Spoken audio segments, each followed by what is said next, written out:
பாயும் குதிரை அப்படி இருக்கும். அந்த மாதிரி இருக்கீங்க நீங்கள்லாம்.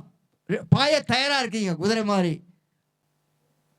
முதல்ல இலக்கு, தெளிவான இலக்கு. அதுக்கப்புறம் நமக்கு பேச்சு திறன் தேவைப்படுது. பேச்சு திறன்றது கற்றுக்க வேண்டாம். நீங்கள் உண்மையை சொன்னால் போதும்.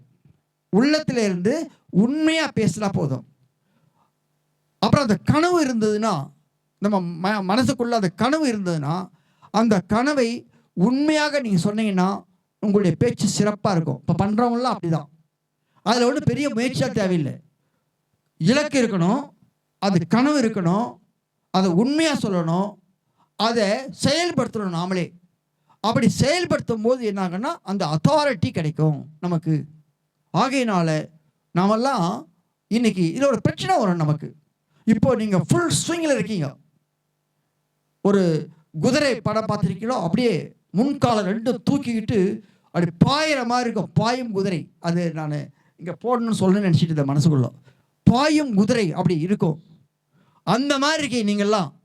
பாய தயாராக இருக்கீங்க குதிரை மாதிரி.